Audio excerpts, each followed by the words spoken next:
नमस्कार दोस्तों, आज हम पढ़ेंगे गुप्त साम्राज्य के बारे में। इसे हम आज डिटेल से देखेंगे।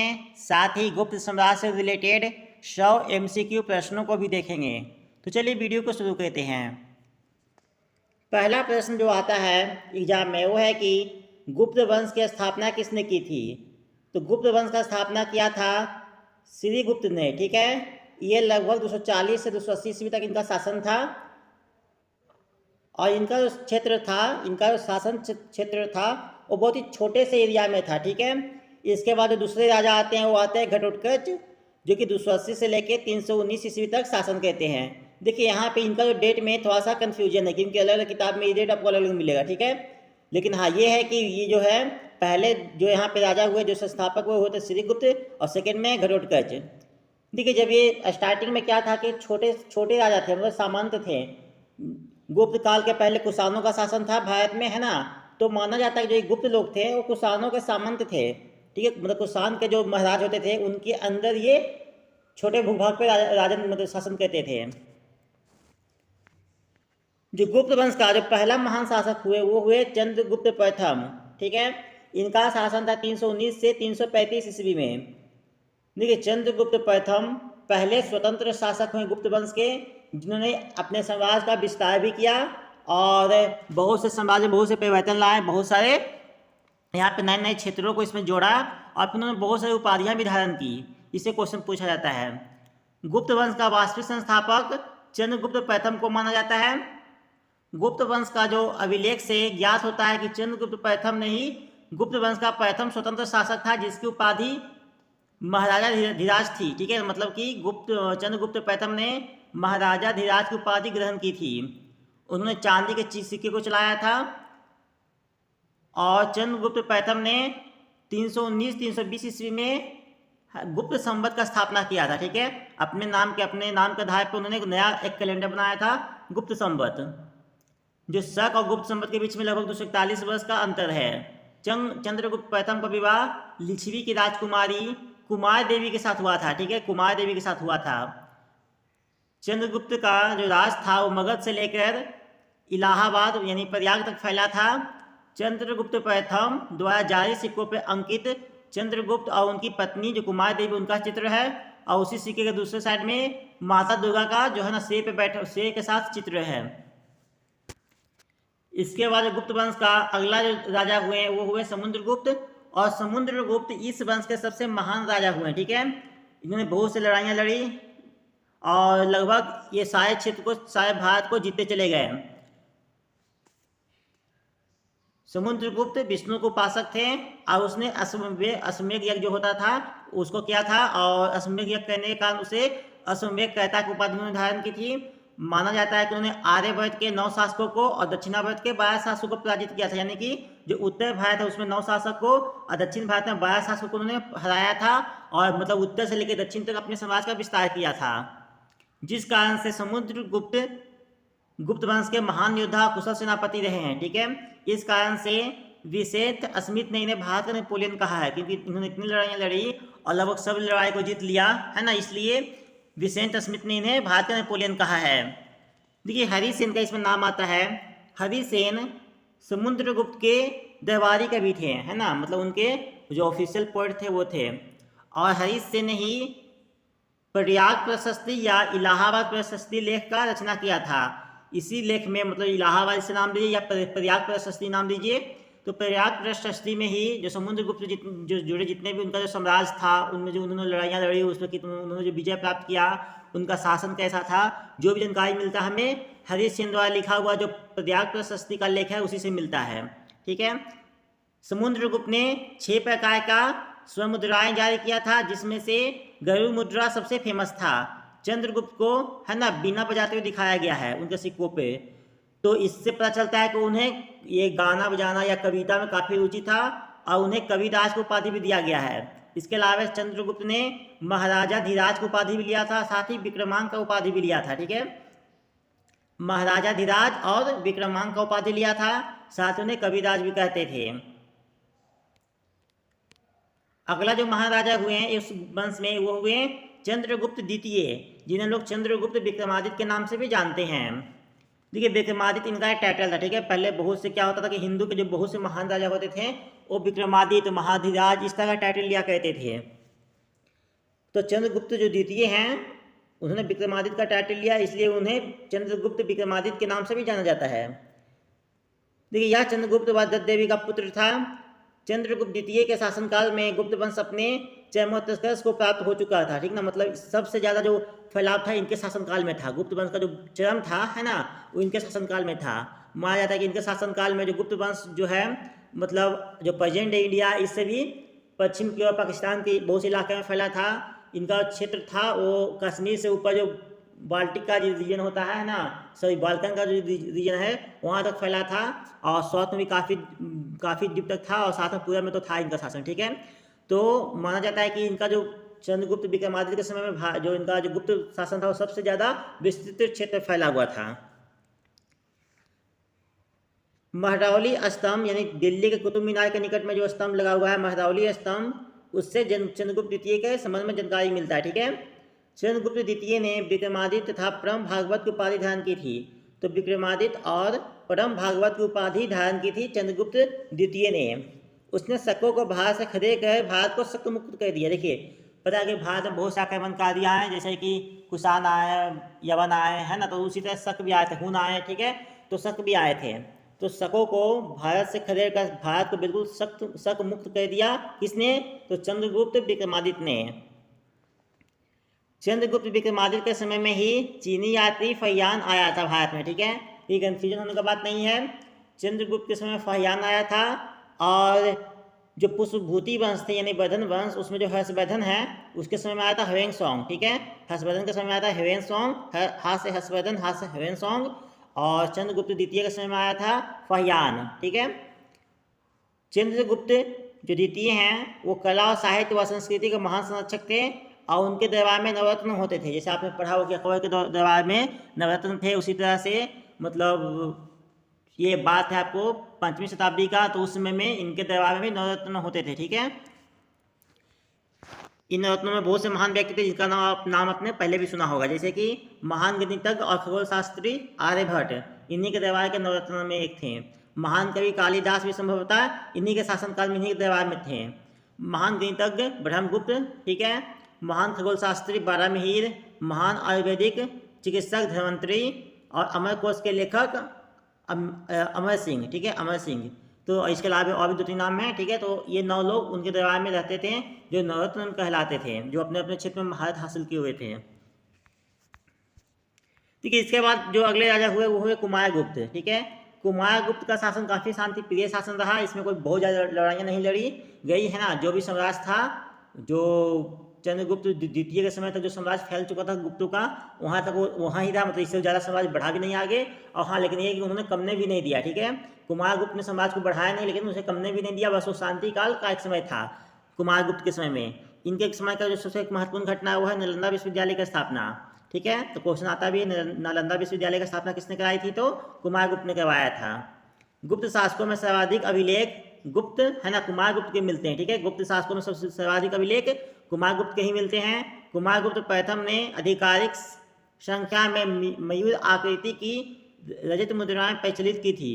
कुमारगुप्त के सिक्कों से पता चलता है कि उसने अश्वमेध यज्ञ करवाया था, ठीक है।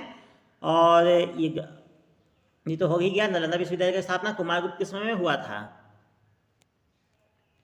अगला है स्कंदगुप्त, ठीक है। देखिए स्कंदगुप्त हम मान सकते हैं कि इस वंश के जो अंतिम जो अच्छे राजा थे, मतलब बड़े और सशक्त राजा थे, है ना, पावरफुल राजा थे, वो स्कंदगुप्त तक ही थे, ठीक है। तो देखिए स्कंदगुप्त गुप्त वंश का अंतिम महान शासक था, ठीक है। इसके बाद भी बहुत से शासक हुए, है ना। इसके बाद भी करीब ये वंश अगला 100 साल तक चलता रहा, लेकिन तब भी चल रहा था वंश, उसके बाद ये काफ़ी कमजोर हो चुके थे, ठीक है। तो देखिए स्कंदगुप्त मौर्यों द्वारा निर्मित सुदर्शन झील का जीर्णोद्धार करवाया था, है ना। आपको पता होगा सुदर्शन झील का निर्माण मौर्यों द्वारा किया गया था, मौर्य वंश के द्वारा किया गया था। तो इसका जीर्णोद्धार करवाया था स्कंदगुप्त, मतलब उसका फिर से पुनः निर्माण करवाए थे। कुमारगुप्त के वंशोद्भव अभिलेख से रेशम बुनकरों के उल्लेख मिलता है, ठीक है। इसके शासनकाल में, किसके शासनकाल में? स्कंदगुप्त के शासनकाल में भारत पर हुनों का आक्रमण हुआ था, ठीक है। भारत पर हुनों का आक्रमण हुआ था, और भीतरी अभिलेख से पता चलता है कि स्कंदगुप्त ने हुनों को पराजित किया था। तो एक क्वेश्चन आता है कि हुनों को पराजित करने वाला कौन सा गुप्त शासक था, तो वो था स्कंदगुप्त। लेकिन हुनों का जो आक्रमण इतना तेज था, स्कंदगुप्त ने तो अपने जब रहते भर में हुनों को पराजित किया, लेकिन स्कंदगुप्त के बाद जो राजा हुए, गुप्त राजा हुए, वो हुनों का आक्रमण को सह नहीं पाए, फिर धीरे धीरे जो गुप्त समाज का क्षेत्र था वो हुनों के अंतर्गत चला गया। ठीक है, तो देखिए हुनों में दो मतलब व्यक्ति का नाम ज़्यादा आता है, तो तोयमान है, एक मिहिरकुल है। ये दो व्यक्ति तोयमान और मिहिरकुल, जिसमें मिहिरकुल ही ज़्यादा आपको क्वेश्चन पूछा है कि मिहिरकुल ने ही भारत में अपना शासन का सत्ता स्थापित किया था। ठीक है, तो मिहिरकुल का भी नाम याद रखिएगा। अच्छा, भारत में जो आक्रमण किए थे हुन, वो हुन के कौन से जाति थे, तो उन्हें बोलते थे सफ़ेद हुन। ठीक है, मतलब हुनों के बहुत सी जातियाँ थी जो भारत से लेकर रोमन साम्राज्य तक उन्होंने अटैक किया था, लेकिन जो भारत के जो हुन आई थी वो था, उससे हम लोग बोलते हैं सफ़ेद हुन। और उसमें जो सबसे जो मेन शासक रहे हैं हुनों में वो रहे मिहिरकुल। ठीक है, जिससे आपको क्वेश्चन आने की संभावना एग्जाम में, मिहिरकुल। देखिए आगे है, गुप्त वंश का अंतिम महत्वपूर्ण शासक भानुगुप्त था। महान शासक तक तो स्कंदगुप्त ही महान शासक था, लेकिन महत्वपूर्ण शासक में देखें तो भानुगुप्त था। और भानुगुप्त से रिलेटेड एक ये है अभिलेख है, ऐरन अभिलेख। ठीक है, तो उसे बहुत सी जानकारी मिलता है गुप्त साम्राज्य के बारे में। माना जाता है कि गुप्त साम्राज्य का जो अंतिम शासक है, मतलब गुप्त वंश का अंतिम शासक है, वो विष्णुगुप्त था, जिसका शासन 540 से लेकर 525 ईस्वी में था। आर्थिक उपयोगिता के आधार पर, है ना, गुप्त काल में भूमि को कई भागों में बांटा गया था। तो उसमें से था पहला क्षेत्र भूमि, जिसपे जो कृषि योग्य भूमि था, जिसपे खेती होता था। दूसरा था वास्तु भूमि, जो कि निवास करने योग्य भूमि था, मतलब जिसपे लोग रहा करते थे। तीसरा था चारागाह भूमि, जो कि पशुओं के चारा योग्य भूमि था। चौथा था खिले भूमि, जो कि कभी जोता नहीं, मतलब कभी उसमें जुताई नहीं होता था उस भूमि पे। और पांचवा था अपरहत भूमि, यानी कि जंगली भूमि। ठीक है, तो क्षेत्र भूमि, कृषि वाला भूमि, वास्तु भूमि जहाँ पे लोग रहते थे, चारागाह पशुओं के चारा के लिए, खिले भूमि जो कि जोता नहीं जाता था, और पांचवा था अपरहत भूमि, जो कि जंगली भूमि था। माना जाता है कि मंदिर बनाने की जो कला है उसका विकास गुप्त काल में ही हुआ था। ठीक है, मतलब मंदिर बनाने की कला का विकास गुप्त काल में हुआ था। गुप्त काल के कुछ प्रसिद्ध मंदिर रहे हैं। विष्णु मंदिर, जो कि तिगवा जबलपुर मध्य प्रदेश में स्थित है। दूसरा है दशावतार मंदिर, ये काफ़ी इंपॉर्टेंट है। दशावतार मंदिर देवगढ़ झांसी उत्तर प्रदेश में स्थित है। शिव मंदिर भुमरा नौगढ़ा मध्य प्रदेश में। शिव मंदिर खो नौगढ़ा मध्य प्रदेश में। पार्वती मंदिर नैना कोठार मध्य प्रदेश में। लक्ष्मण मंदिर कानपुर उत्तर प्रदेश में। और भीतरगांव मंदिर भीतरगांव में। गुप्त काल के कलाकारों ने सर्वप्रथम शिव के अर्धनारीश्वर रूप का कल्पना किया था। ठीक है, तो देखिए जो शिव के अर्धनारीश्वर रूप हैं, जिसमें कि आधा शिव है आधा पार्वती के रूप हैं, तो इसका कल्पना सबसे पहले गुप्त समाज के समय में जो कलाकार थे उन्होंने ही किया था। अजंता की गुफा नंबर 16, जो कि गुप्तकालीन गुफा, मतलब जो कि गुप्त काल के समय बनाया गया था, है ना, उसमें एक पेंटिंग है मैनासन राजकुमारी का, जो कि उत्कृष्ट नमूना है चित्रकारी का। ठीक है ना, उस समय के चित्रकारी का उत्कृष्ट नमूना है मैनासन राजकुमारी का चित्र। गुप्त काल को कला और संस्कृति का स्वयंक युग भी कहा जाता है। ठीक है, साथ ही जो संस्कृत साहित्य है उसका भी एक गोल्डन एज है, क्योंकि गुप्त शासन के समय में बहुत सारे संस्कृत में, है ना, ग्रंथ और पुस्तकें लिखी गई थी। अब आ जाते हैं एमसीक्यू पे, जो कि ऑब्जेक्टिव फॉर्म में रहेगा, जिसमें 4 ऑप्शन रहेगा, जिसमें कोई एक ऑप्शन आपको सही रहेगा। ठीक है, तो आपको जो भी आंसर इसमें आता है वो सब पहले कमेंट सेक्शन में दे सकते हैं, बाकी तो मैं तुरंत बता दूंगा। ठीक है, देखिए गुप्त वंश का प्रथम शासक था। गुप्त वंश का प्रथम शासक थे श्रीगुप्त। अगला प्रश्न है, गुप्त किसके सामंत थे? तो चूंकि स्टार्टिंग में गुप्त एक बहुत ही छोटा सा राष्ट्र था, तो माना जाता है कि चूंकि गुप्त के पहले कुषाणों का शासन था भारत पे, है ना, उत्तरी भारत पे, तो हो सकता है कि गुप्त जो कुषाणों के ही सामंत रहे होंगे। ठीक है, ऐसा अनुमान लगाया जाता है कि गुप्त लोग कुषाणों के सामंत थे, और जब कुषाण कमजोर होने लगे तो फिर गुप्तों ने अपना एक स्वतंत्र राज्य स्थापित कर लिया। गुप्त वंश के किस शासक ने सर्वप्रथम महाधिराज की उपाधि धारण की थी? चंद्रगुप्त प्रथम ने सर्वप्रथम महाधिराज की उपाधि धारण की थी। अगला प्रश्न है, गुप्त शासन के दौरान निम्नलिखित में से कौन सा ऐसा व्यक्ति था जो एक महान खगोल शास्त्री और गणितज्ञ था? आर्यभट्ट उस समय में, मतलब गुप्त काल में, एक महान गणितज्ञ थे और साथ ही साथ ये खगोल शास्त्री भी थे। गुप्त शासकों की व्यवहारिक भाषा क्या थी? तो गुप्त शासक के समय संस्कृत भाषा बहुत ही चरमोत्थान पे था, है ना। तो गुप्त काल के जो व्यवहारिक भाषा था वो था संस्कृत। इतिहासकार B.A. स्मिथ ने किसकी विजयों से प्रभावित होकर उसे भारत का नेपोलियन कहा है? तो समुद्रगुप्त को B.A. स्मिथ ने भारत का नेपोलियन कहा है। ठीक है, किसको? समुद्रगुप्त को। समुद्रगुप्त ने आर्यावर्त के 9 राजा और दक्षिणावर्त के 12 राज्यों को, है ना, 12 राजाओं को हराया था। गुप्त वंश का वह राजा कौन था जिसने हुनों को भारत पर आक्रमण करने से रोका था? स्कंदगुप्त के समय में हुनों का आक्रमण भारत पे होना शुरू हुआ था, है ना। तो स्कंदगुप्त ने हुनों का आक्रमण भारत पे होने से रोका था। हालांकि स्कंदगुप्त के बाद के जो गुप्त राजा थे वो उतने मजबूत नहीं थे, उतने स्ट्रांग नहीं थे। तो स्कंदगुप्त ने तो हुनों का आक्रमण को रोक लिया था, लेकिन जब उसके बाद के जो राजा आए वो हुनों के आक्रमण को झेल नहीं पाया, फिर धीमे धीमे गुप्त वंश को हुनों ने ही नष्ट कर दिया था। ठीक है। तो गुप्तों को नष्ट होने का जो सबसे मुख्य कारण था वो हुनों का भारत पर आक्रमण था। गुप्त वंश किसके लिए प्रसिद्ध था? गुप्त वंश कला और स्थाप कला के लिए प्रसिद्ध था। ठीक है, क्योंकि गुप्त काल के दौरान ही मंदिर निर्माण कला का जो है वो निर्माण हुआ। ठीक है, मतलब गुप्त काल के समय में अलग अलग तरह के मंदिर का निर्माण शुरू हुआ। यहाँ पे मूर्ति का निर्माण का भी बहुत अच्छा मतलब ये हुआ, है ना। जो भगवान शिव के जो अर्धनारीश्वर के रूप हैं, इसकी परिकल्पना भी सबसे पहले गुप्त वंश के समय में ही किया गया था। इसके अलावा बहुत सारे संस्कृत के बहुत सारे ग्रंथ लिखे गए हैं, जिसमें जो कालिदास हैं, है ना, उनके बहुत सारे ग्रंथ जो काफ़ी आज भी काफ़ी स्मरणीय हैं। इसके अलावा और भी दूसरे कवियों ने बहुत से बुक लिखे हैं, बहुत से पुराण लिखे गए हैं। ठीक है, तो ये काफ़ी महत्वपूर्ण था। अजंता कलाकृतियाँ किससे संबंधित है? अजंता कलाकृतियाँ गुप्त काल से संबंधित है, क्योंकि आपको अजंता का जो गुफा नंबर 16-17 है वो गुप्त काल के समय में बना था। और इसमें से एक गुफा में एक मैनासन राजकुमारी का चित्र भी अंकित है, जो कि मतलब चित्रकारी का एक बहुत ही अच्छा नमूना है उस समय का। कुछ विद्वानों के अनुसार कालिदास किसके राज कवि थे? तो देखिए, माना जाता है कि कालिदास जो हैं वो चंद्रगुप्त द्वितीय जो है विक्रमादित्य उनके दरबारी कवि थे। मतलब इनके जो नवरत्न थे उनमें एक कालिदास भी थे। ठीक है, लेकिन इसमें बहुत से विद्वानों के बीच में मतभेद है।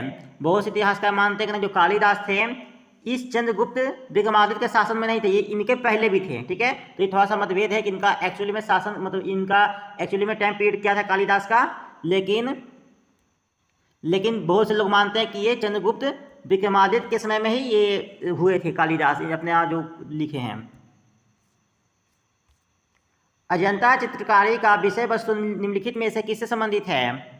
तो अजंता चित्रकारी का विषय वस्तु मुख्यतः बौद्ध धर्म से संबंधित है। ठीक है, किससे संबंधित है? बौद्ध धर्म से। अगला प्रश्न है,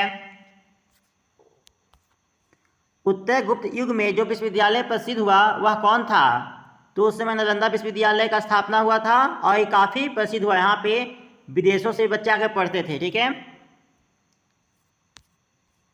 एरन अभिलेख का संबंध किस शासक से है?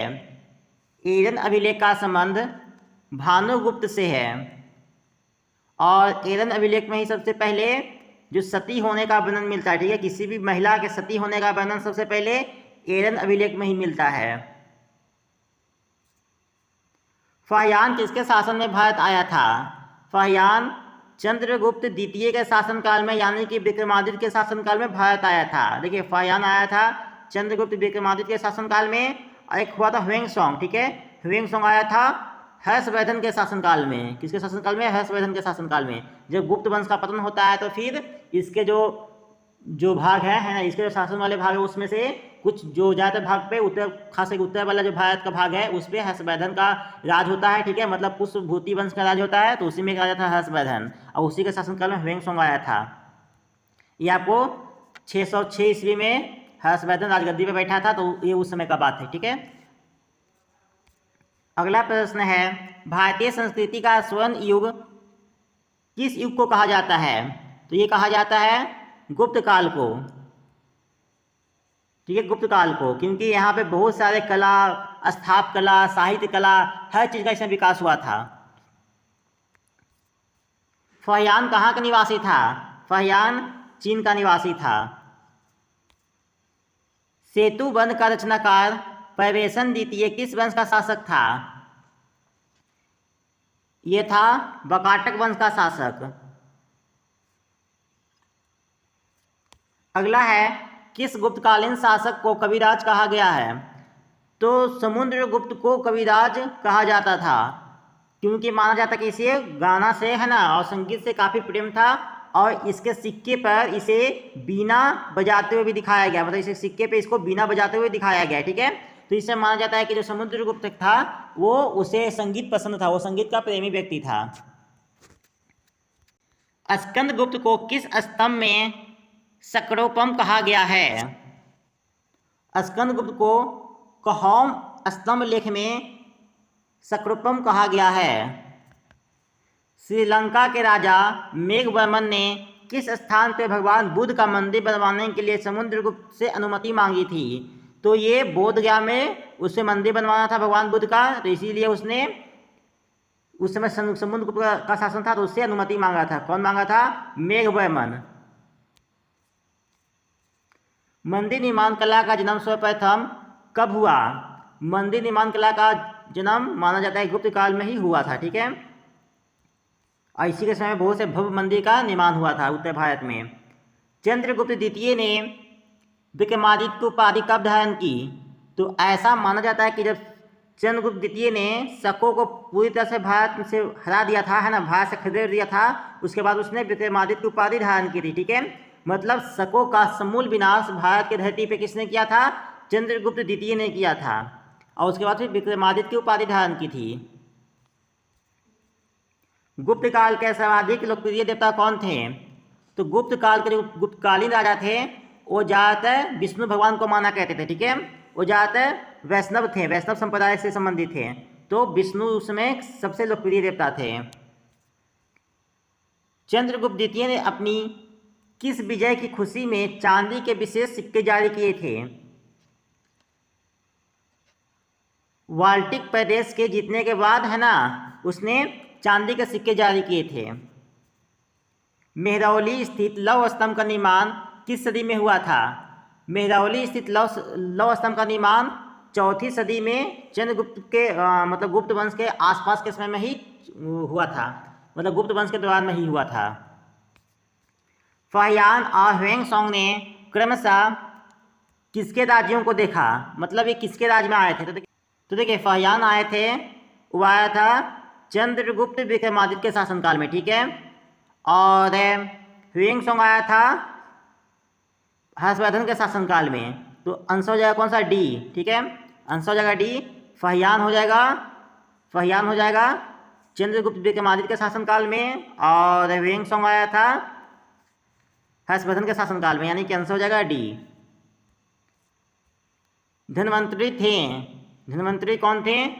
तो ये चंद्रगुप्त विक्रमादित्य के नवरत्नों में से एक थे, और ये जो आयुर्वेद चिकित्सा थे, है ना, आयुर्वेद चिकित्सा था उसके महत्वपूर्ण चिकित्सक थे, ठीक है। तो धन्वंतरी एक महत्वपूर्ण आयुर्वेदिक चिकित्सक थे उस समय के। गुप्तकालीन शासन प्रणाली किस प्रकार की थी? तो स्वाभाविक सी बात है, ये राजतंत्रात्मक प्रणाली थी, मतलब इसमें राजा का शासन होता था। फाहियान द्वारा रचित ग्रंथ फोकियो की निम्न में से किसका विवरण नहीं मिलता है? तो इसमें बौद्ध धर्म के सिद्धांतों का विवरण नहीं मिलता है, ठीक है। बौद्ध धर्म के सिद्धांतों का विवरण नहीं मिलता है। गुप्त स्थापत्य कला का सर्वोत्कृष्ट निम्न मंदिर में से कौन है? तो देवगढ़ का जो दशावतार मंदिर है ना, हालांकि ये सब मंदिर सब गुप्त काल के समय का ही मंदिर है, ठीक है ना, लेकिन देवगढ़ का जो दशावतार मंदिर है ये गुप्त काल का जो स्थापत्य कला है उसका एकदम सर्वोत्कृष्ट नमूना है, ठीक है, उसका सबसे बढ़िया ये उदाहरण है। अजंता गुफाओं में से किन गुफाओं का निर्माण गुप्त काल में हुआ था? तो माना जाता है कि 16-17 जो है इसका निर्माण गुप्त काल में हुआ था, और ऑप्शन में साथ में 19 भी है तो उसको भी रख लीजिए। तो 16, 17, 19 ये गुप्त काल में हुआ था। हालांकि ज़्यादातर किताब में आपको 16 और 17 ही देखने को मिलेगा, ठीक है। लेकिन एक बार एग्जाम में पूछा था 16, 17, 19 तीनों ऑप्शन में दिया था, वो आंसर सही था, ठीक है, तो इसलिए ये आंसर सही रख लीजिए। अमरकोश के लेखक अमर सिंह किस शासक के दरबार से जुड़े थे? तो अमर सिंह भी चंद्रगुप्त द्वितीय के जो हैं वो नवरत्नों में से एक रत्न थे। ठीक है, तो चंद्रगुप्त द्वितीय यानी कि चंद्रगुप्त विक्रमादित्य के शासनकाल में वो उनके नवरत्न में एक थे। अगला है गुप्त संवत, जिसका स्थापना हुआ था 319-320 ईस्वी के आसपास में, है ना। प्रारंभ करने का श्रेय किसे दिया जाता है? तो ये प्रारंभ किया था चंद्रगुप्त प्रथम ने। चंद्रगुप्त प्रथम कौन थे? गुप्त वंश के प्रथम महान शासक थे, जिन्होंने गुप्त वंश को एक स्वतंत्र सत्ता के रूप में स्थापित किया था और फिर वहाँ से अपना विजय अभियान को शुरू किया था। तो चंद्रगुप्त प्रथम 319 ईस्वी में गद्दी पर बैठे थे और उसी समय में उन्होंने एक नया कैलेंडर गुप्त संवत के नाम से शुरू किया था। चंद्रगुप्त प्रथम ने गुप्त संवत का प्रारंभ किस उपलक्ष्य में किया था? तो ये किए थे अपने राजदोहन के स्मारक के रूप में, चूँकि उनका जो वो गद्दी बैठे 319 ईस्वी में और उसी समय 319-320 के आसपास में वो कैलेंडर का भी शुरू किए थे, तो स्वाभाविक सी बात है वो अपना राजदोहन के स्मरण के रूप में उसको शुरू किए थे। प्रयाग प्रशस्ति अभिलेख का लेखक हरिसेन किस शासक का दरबारी कवि था? हरिसेन जो है समुद्रगुप्त के दरबारी कवि थे। ठीक है, उन्होंने ही प्रयाग प्रशस्ति या इलाहाबाद प्रशस्ति लेख को लिखा था, जिसमें समुद्रगुप्त से जुड़े सभी जानकारी मिलता है कि उन्होंने कौन कौन से युद्ध लड़े, कौन कौन से जगह पे उन्होंने विजय स्थापित किया, कौन कौन से सिक्के जारी किए, है ना। उनकी पत्नी का क्या नाम था, जो मतलब उनके जीवन से संबंधित महत्वपूर्ण जानकारी प्रयाग प्रशस्ति से ही मिलता है, जिसके लिखने वाले थे हरिसेन, और जो कि इनके दरबारी कवि भी थे समुद्रगुप्त के। गुप्त काल को प्राचीन भारत का क्लासिक युग क्यों कहा जाता है? तो देखिए, इसमें व्यापार का अभूतपूर्व प्रगति हुआ था, है ना, क्योंकि गुप्तों का जो नियंत्रण था बहुत ही बड़े भाग पे था उत्तर भारत का, और यहाँ पे अच्छे बंदरगाह भी थे, जिसमें एक बंदरगाह है ताम्रलिप्ति नामक बंदरगाह काफ़ी आपको फेमस था उस समय गुप्त काल में। तो कला साहित्य का भी इसमें बहुत चरमोत्थान पे था, क्योंकि इसमें कई सारे कालिदास थे या शूद्रक थे, इस तरह के बहुत से राइटर हुए, हरिसेन है ना, इसमें बहुत सारे कवि हुए। इसके अलावे यहाँ पे बहुत से पुराणों का रचना हुआ, यहाँ पे मंदिर निर्माण कला का जो शुरुआत हुआ, है ना।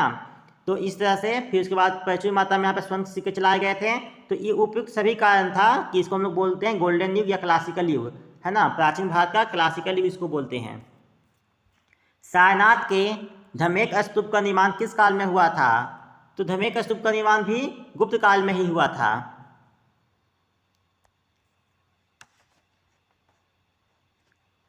अगला है गुप्त काल की सोने की मुद्रा को क्या कहा जाता था?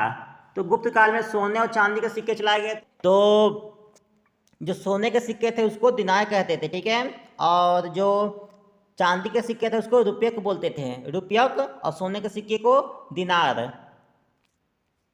नालंदा विश्वविद्यालय की स्थापना किस समय में हुआ था? तो ये भी हुआ था गुप्त काल के समय में, और किसने किया था? तो कुमारगुप्त जो थे, कुमारगुप्त प्रथम, वो नालंदा विश्वविद्यालय के संस्थापक माने जाते हैं, मतलब उन्हीं के शासनकाल में नालंदा विश्वविद्यालय का स्थापना किया गया था।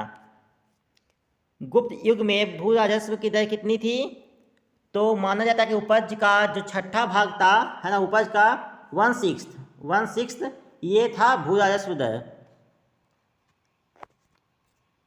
नगरों का क्रमिक पतन किस काल की महत्वपूर्ण विशेषता है? देखिए, क्वेश्चन बहुत इंपॉर्टेंट है। नगरों का क्रमिक पतन ये गुप्त काल का एक विशेषता रहा है। नगरों का क्रमिक पतन। किस वंश के शासकों ने मंदिर एवं ब्राह्मणों को सबसे अधिक ग्राम अनुदान किए थे? तो गुप्त वंश के शासकों ने मंदिरों को और ब्राह्मणों को सबसे अधिक ग्राम अनुदान किए थे। इसमें क्या होता था कि जैसे कि कोई मंदिर है फेमस, तो उसका खर्चा चलना चाहिए ना, वहाँ पे जो ब्राह्मण है उसका भी घर चलना चाहिए, तो मंदिर के नाम से 10 गांव, 25 गांव, 50 गांव, 100 गांव इस तरह से दे दिया जाता था कि जो 100 गांव से या 50 गांव से जो भी आय होगा वो मंदिर के नाम से होगा, ठीक है, वो मंदिर के खर्च पे चला जाएगा। तो इस तरह से होता था। दिल्ली के महरौली के कुब्बत उल इस्लाम मस्जिद के प्रांगण में स्थित प्रसिद्ध लौह स्तंभ किसकी स्मृति में है? तो ये भी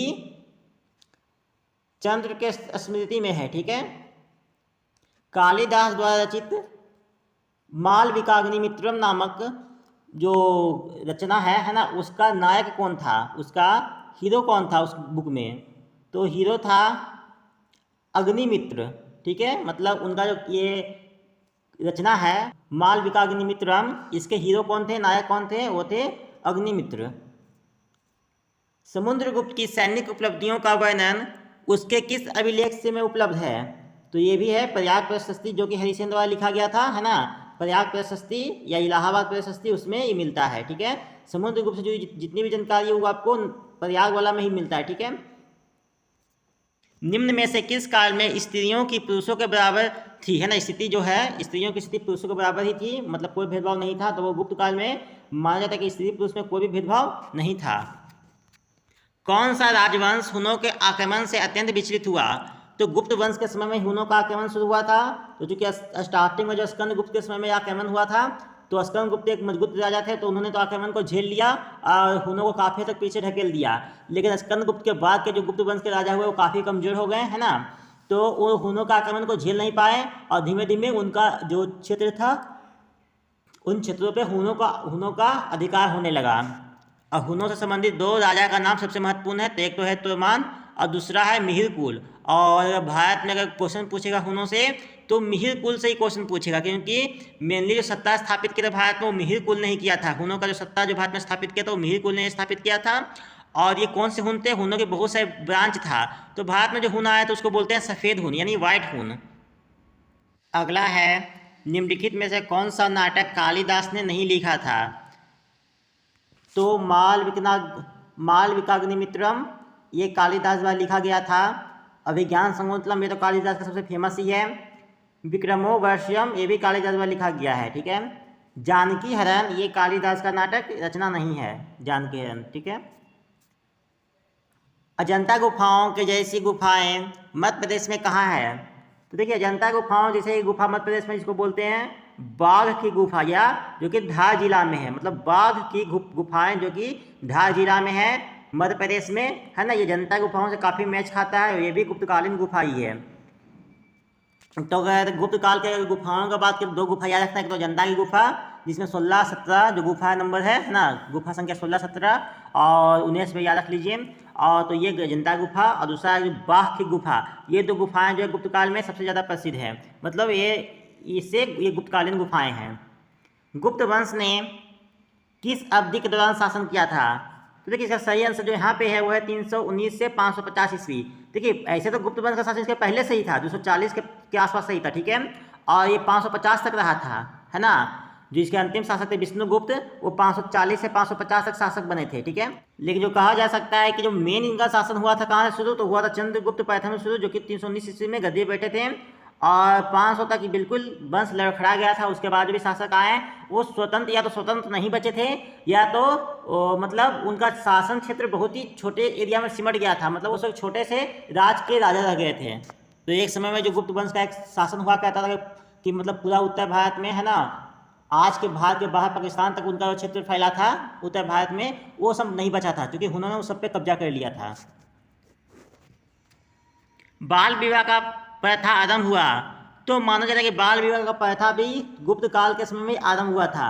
तो ऐसा कोई ठोस प्रमाण तो नहीं है कि इसके पहले बाल विवाह नहीं होता था, या लेकिन ऐसा जो साहित्यकार मानते हैं कि एक जो बाल विवाह का जो प्रथा का आरंभ हुआ तो गुप्त काल में ही हुआ था।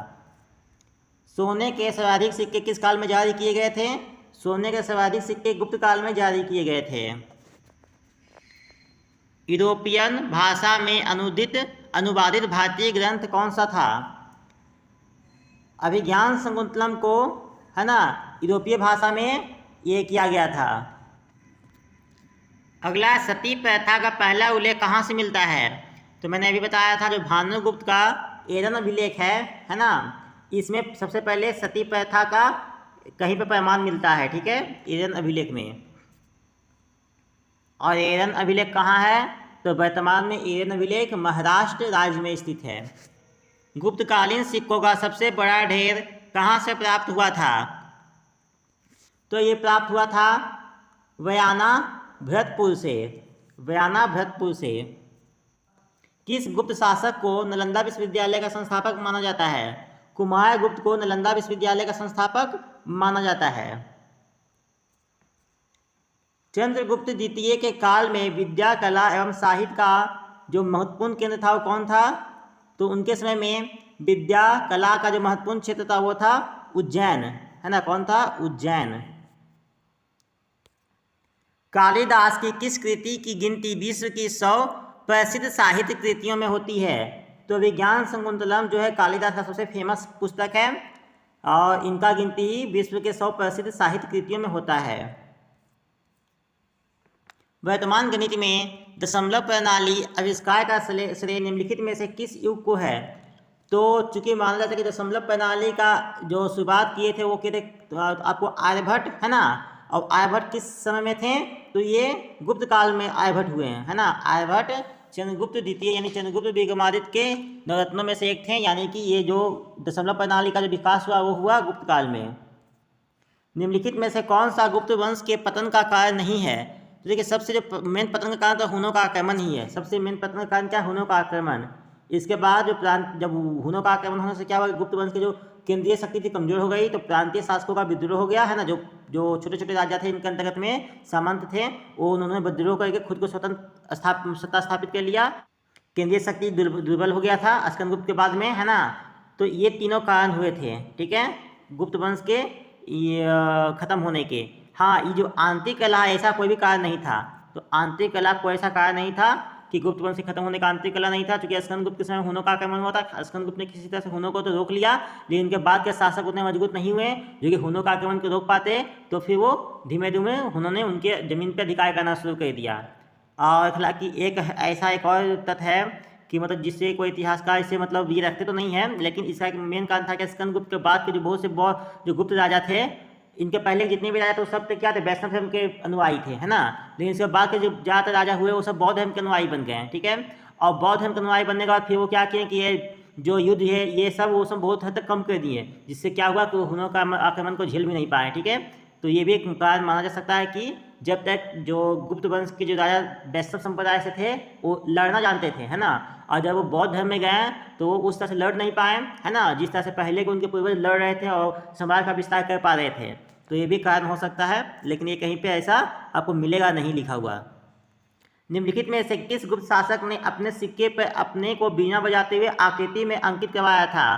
तो ये करवाने वाले थे समुद्रगुप्त, और इन्हीं को कविराज के नाम से भी जाना जाता है, क्योंकि माना जाता है कि इन्हें संगीत से काफी प्रेम था, तो ये बीना भी बजाते थे, है ना। वह प्रथम भारतीय विद्वान कौन था जिसने गणित को एक पृथक विषय के रूप में मान्यता दिलवाई थी? आर्यभट्ट ने गणित को एक पृथक विषय के रूप में मान्यता दिलवाया था। इसके पहले भी गणित था, ऐसा नहीं कि इससे पहले गणित नहीं था। गणित भारत में बहुत पहले से रहा है, ठीक है। तो गणित है, खगोल विद्या है, ये सब भारत में बहुत पहले से था, लेकिन सब एक मिक्स ब्रांच था। जैसे कि आप गुप्त काल में पढ़ेंगे तो यहाँ पे 3 महान व्यक्ति हुए हैं गणित और खगोल शास्त्र में, ठीक है। एक तो ये आर्यभट्ट, दूसरे बारामिहिर और तीसरे ब्रह्मगुप्त। ये तीनों के तीनों व्यक्ति जो गणित और खगोल से जुड़े हुए थे, है ना। कोई खगोल विद्या था और गणित था, इससे जुड़े हुए थे। तो इससे क्वेश्चन आपको कभी कई बार कन्फ्यूजन में डाल देगा। तो गणित और खगोल शास्त्र दोनों का एक साथ आया, तो आर्यभट्ट का आप नाम ले लीजिएगा, ठीक है। गुप्तकालीन पुस्तक नवीनतम का संबंध किससे है? नवीनतम का संबंध है चिकित्सा से। तांबा का सिक्का जारी करने वाला पहला गुप्त शासक कौन था? तो ये थे रामगुप्त, ठीक है। रामगुप्त के बारे में अभी आपने नहीं पढ़ा। रामगुप्त कब हुए? तो समुद्रगुप्त के जो बेटे थे, वो कितने बेटे थे ये तो कंफर्म नहीं पता है, लेकिन समुद्रगुप्त के बाद जो राजा बना था वो बना था रामगुप्त। अब रामगुप्त का कहानी ऐसा है कि 1 साल तक ही राजा बना था, क्योंकि जब ये राजा बना था इसका युद्ध किसी दूसरे एक राजा से हुआ, और उस राजा से हारने के भय से रामगुप्त ने क्या किया था, अपनी पत्नी को उस राजा को भेंट कर दिया था, गिफ्ट कर दिया था, अपनी पत्नी को ही गिफ्ट कर दिया था। तो उनके छोटे भाई थे रामगुप्त के, वो थे चंद्रगुप्त विक्रमादित्य, ठीक है, जो बाद में महान राजा बनते हैं। तो उनको ये बात पसंद नहीं आता है कि कोई उनकी रानी को, है ना, कोई मतलब उनके वंश के जो महारानी है उसको मतलब राजा भेंट करा दूसरे व्यक्ति को। तो इससे वो क्रोधित हो गए और अपने भाई की हत्या कर दिए, है ना, और फिर खुद राजा बन गए। और फिर उस राजा को भी हराते हैं जो कि इसकी पत्नी को लेके गया था, ठीक है। किस गुप्त शासन ने दक्षिणापथ के 12 राज्यों पर धर्म विजय की थी? तो दक्षिणापथ के 12 राज्यों पर धर्म विजय करने वाले थे समुद्रगुप्त, और आर्यावर्त के 9 राज्यों पर, आर्यावर्त के 9 राज्य पे और दक्षिणापथ के 12 राज्यों पर। ये कौन था? समुद्रगुप्त। सर्वदा जोच्छेता यानी कि सभी राजाओं को काट फेंकने वाला की उपाधि किसने धारण की थी? चंद्रगुप्त, द्वितीय ने यानी चंद्रगुप्त विक्रमादित्य ने, क्योंकि गुप्त वंश का सबसे बड़ा साम्राज्य जो था वो इसके शासनकाल में ही फैला था। ठीक है, चंद्रगुप्त द्वितीय काल में चंद्रगुप्त जो गुप्त वंश का सबसे जो एक्सट्रीम पे था गुप्त वंश, ठीक है ना, उत्तर भारत में, तो इसने ही उपाधि धारण की थी शैवराज ज्योतिषिता की। किसने अंतिम शक शासक रुद्र सिंह तृतीय को पराजित कर उसकी हत्या कर शकों को अंतिम रूप से उन्मूलन किया था। तो भारत में शकों का अंतिम रूप से खात्मा करने का श्रेय किसको जाता है? चंद्रगुप्त द्वितीय को, है ना। चंद्रगुप्त द्वितीय ने अंतिम शक राजा रुद्र सिंह तृतीय को हराकर शकों को पूरी तरह से भारत से खत्म कर दिया था। ठीक है, शकों को पूरी तरह से भारत से खत्म कर दिया था। मिहिर कुल का संबंध किससे था? तो मिहिर कुल वही था हुन, है ना, बाद में भारत में आता है, उसके बाद भारत में रहता है और फिर भारतीय संस्कृति में ही घुल मिल जाता है। इसलिए देखिए इसका नाम भी थोड़ा सा आपको इंडियन टाइप का लगेगा, मिहिर कुल। ठीक है, कन्नौज को सर्वप्रथम महत्ता प्रदान करने वाले कौन थे? कन्नौज को सर्वप्रथम महत्ता प्रदान करने वाले थे मौखरी। मौखरी एक राजवंश था, छोटा सा राजवंश था। गुप्त राजा जिसने विक्रमादित्य की पदवी ग्रहण की थी, किस गुप्त राजा ने विक्रमादित्य की पदवी ग्रहण की थी? चंद्रगुप्त द्वितीय ने। तो माना जाता है कि भारतीय इतिहास में 14 हिंदू राजाओं ने ये विक्रमादित्य को उपाधि धारण की थी। ठीक है, तो इसमें जो गुप्त वंश के कौन से राजा ने विक्रमादित्य को उपाधि धारण की थी वो थे चंद्रगुप्त द्वितीय ने। कुतुब मीनार के निकट लौह स्तंभ वैज्ञानिक को क्यों ध्यान खींचता है? तो देखिए माना जाता है गुप्त काल में जो धातु विज्ञान था वो भी काफ़ी उन्नत किस्म का था। तो आज तक जो लोहा का जो पिलर है, लोहा का जो स्तंभ कड़ा है, उस पर आज तक जंग नहीं लगा है। ठीक है, तो वैज्ञानिक भी मतलब सोच के हैरान होते हैं कि लगभग आज से 1800 साल पहले, 1700 साल पहले, है ना, 1700 साल पहले कुछ ऐसी टेक्नोलॉजी थी हमारे पूर्वजों के पास जिसमें से बना है लोहे में आज तक जंग नहीं लगता। मतलब 1700 साल में भी उसमें आज जंग नहीं लग रहा है। तो ये वैज्ञानिकों को बहुत ज़्यादा आश्चर्य में डालता है कि ऐसा क्या था उसमें टेक्नोलॉजी जो कि आज 1700 साल में भी, है ना, उस लोहे को जंग से बचा कर रखे हुए हैं। प्राचीन भारत में गुप्त काल से संबंधित गुफा चित्रांकन के केवल 2 उदाहरण हैं, है ना। इनमें से एक तो अजंता गुफा है गुप्त काल के चित्रांकन का, दूसरा अवशिष्ट उदाहरण किस स्थान से उपलब्ध है? तो मैंने बताया था गुप्त काल में गुफा का मिलता है क्वेश्चन, तो 2 ही गुफा गुप्त काल में मेन रूप से है उल्लेखनीय। एक तो अजंता गुफा, दूसरा बाघ गुफा है जो कि मध्य प्रदेश के धार जिले में है। तो बाघ गुफाएं जो कि मध्य प्रदेश के धार जिले में है और एक अजंता की गुफा, यही 2 गुफा मेन रूप से गुप्त काल के समय में महत्वपूर्ण है। पुनर्वर्धन भुक्ति, है ना, अवस्थित थी। भुक्ति मतलब होता है प्रांत, मतलब जैसे अभी स्टेट होता है उसी तरह से। तो पुनर्वर्धन भुक्ति कहाँ पे था? तो ये उत्तरी बंगाल का जो एरिया था वो पुनर्वर्धन भुक्ति कहलाता था। अगला प्रश्न है, अजंता गुफाओं में से किन गुफाओं का निर्माण गुप्त काल में हुआ? देखिए क्वेश्चन पहले भी हो चुका है। तो ये था 16, 17 और 19 जो गुफा संख्या है वो गुप्त काल के समय से संबंधित है। अमरकोश के लेखक अमर सिंह किसके दरबार में थे? ये थे चंद्रगुप्त द्वितीय के दरबार में, यानी चंद्रगुप्त विक्रमादित्य के दरबार में। सूची 1 का सूची 2 से कौन सा संबंध सही है? भुक्ति मतलब प्रांत, विषय मतलब जिला। ठीक है, तो एक तरफ है प्रशासकीय विभाजन, दूसरा सब है प्रशासक, जो मतलब नाम क्या था वो पोस्ट का, जो कि वहाँ पे मतलब शासन करते थे। तो भुक्ति को उपरिक कहते थे, मतलब भुक्ति पे शासन करने वाले को उपरिक कहते थे। जिला पे शासन करने वाले को विषयपति बोलते थे, है ना।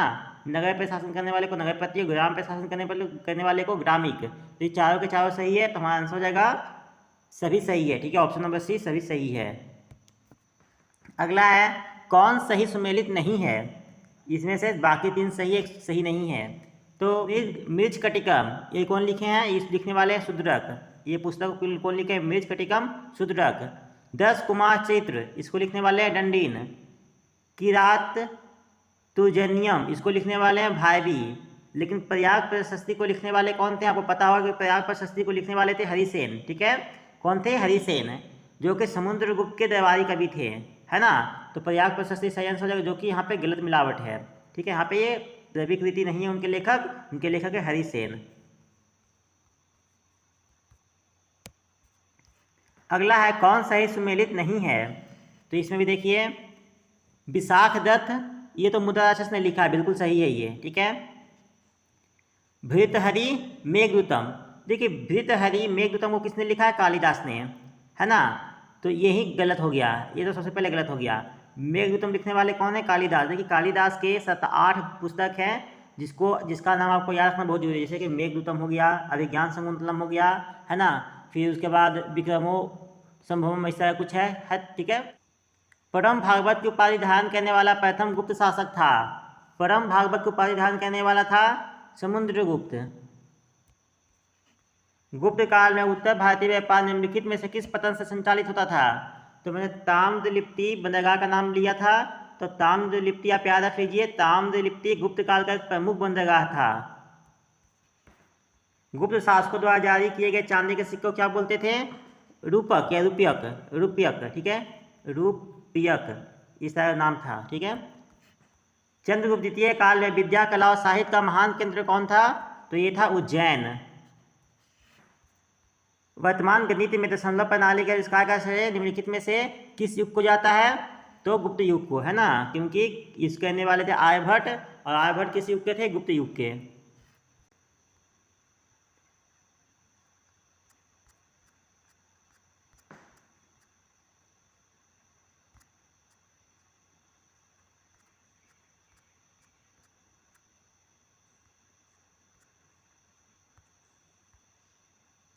अगला है सूची 1 को सूची 2 से सुमेलित कीजिए। सूची 1 को सूची 2 से तो समुद्र। अगला है सूची 1 को सूची 2 से सुमेलित कीजिए। तो एक तरफ शासक का नाम है, एक तरफ अभिलेख का नाम है। तो समुद्रगुप्त प्रयाग प्रशस्ति बिल्कुल सही है।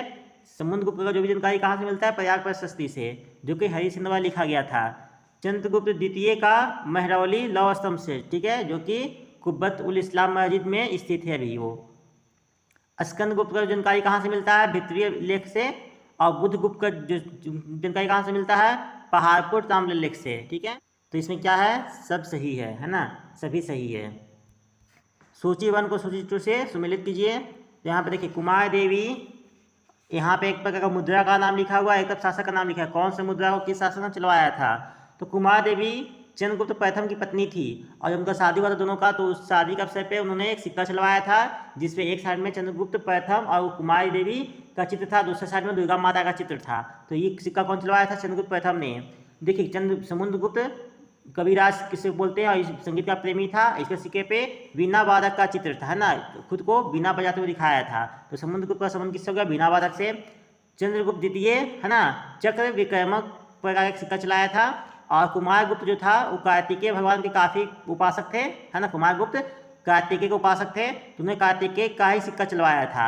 तो इस तरह से क्या है? कुमारगुप्त प्रकार का सिक्का चंद्रगुप्त प्रथम, वीणा वादक वाला सिक्का समुद्रगुप्त, क्रम विक्रम प्रकार का सिक्का चंद्रगुप्त द्वितीय, और कार्तिकेय का सिक्का कुमारगुप्त, क्योंकि कुमारगुप्त कार्तिकेय का उपासक था।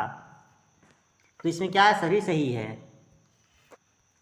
सूची 1 और सूची 2 में कौन सुमेलित है? तो यहाँ पे देखिए, एक तरफ शासक का नाम है, एक तरफ पत्नी का नाम है, ठीक है। तो चंद्रगुप्त प्रथम की जो पत्नी थी वो कौन थी? कुमार देवी, लिच्छवी की राजकुमारी थी कुमार देवी। रामगुप्त की पत्नी थी ध्रुव देवी, और इसी ध्रुव देवी को उसने एक दूसरे राजा को गिफ्ट कर दिया था, जिससे फिर गुस्सा कर चंद्रगुप्त द्वितीय ने उसे मार दिया था, ठीक है। समुद्रगुप्त की पत्नी थी कौन? दत्ता देवी, और उसी का पुत्र था चंद्रगुप्त द्वितीय। रुद्रसेन द्वितीय का पत्नी थी प्रभावती। रुद्रसेन जो है यहाँ पे ये गुप्त वंश का राजा नहीं है, ठीक है, गुप्त वंश से बाहर का राजा। ये तीनों गुप्त वंश के राजा हैं, ये गुप्त वंश से बाहर का राजा, लेकिन है सबकी पत्नी सही नाम लिखा हुआ, ठीक है। तो इसमें क्या है? सभी सही है। किस गुप्त शासक ने दक्षिण पंथ के 12 राज्यों पर धर्म विजय किया था? तो ये किया था समुद्रगुप्त ने। तो आंसर जगह ऑप्शन बी। अगला है, एक अब सूची 1 है, सूची 2 है। सूची 1 में रचनाकार है, दूसरा में रचना है। तो आर्यभट्ट ने कौन सा पुस्तक लिखा? आर्यभट्टिका। धन्वंतरि ने नवनीतकम एक चिकित्सा शास्त्र, धन्वंतरि एक चिकित्सक थे, ठीक है। ब्रह्मगुप्त एक क्या थे? मतलब गणितज्ञ और खगोल शास्त्री टाइप के ही थे, है ना। तो उन्होंने ब्रह्म सिद्धांत का नाम का लिखा, ठीक है, ब्रह्म सिद्धांत नामक पुस्तक का नाम लिखा है। और बारामीही भी वही गणितज्ञ थे, है ना। तो इसने पंच सिद्धांत नामक पुस्तक लिखा है। तो सभी सही है इसमें, ठीक है, राइटर और पुस्तक सब सही है।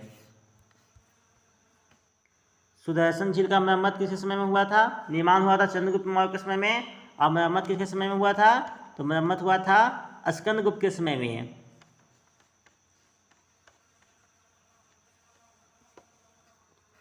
तो दोस्तों इस वीडियो में ही तक। उम्मीद है वीडियो आपको पसंद आया होगा, है ना। तो अगर वीडियो अच्छा लगा तो वीडियो को लाइक करें और हमारे चैनल स्टडी विथ नौकरी वाला को कृपया सब्सक्राइब करें। वीडियो देखने के लिए आपका धन्यवाद।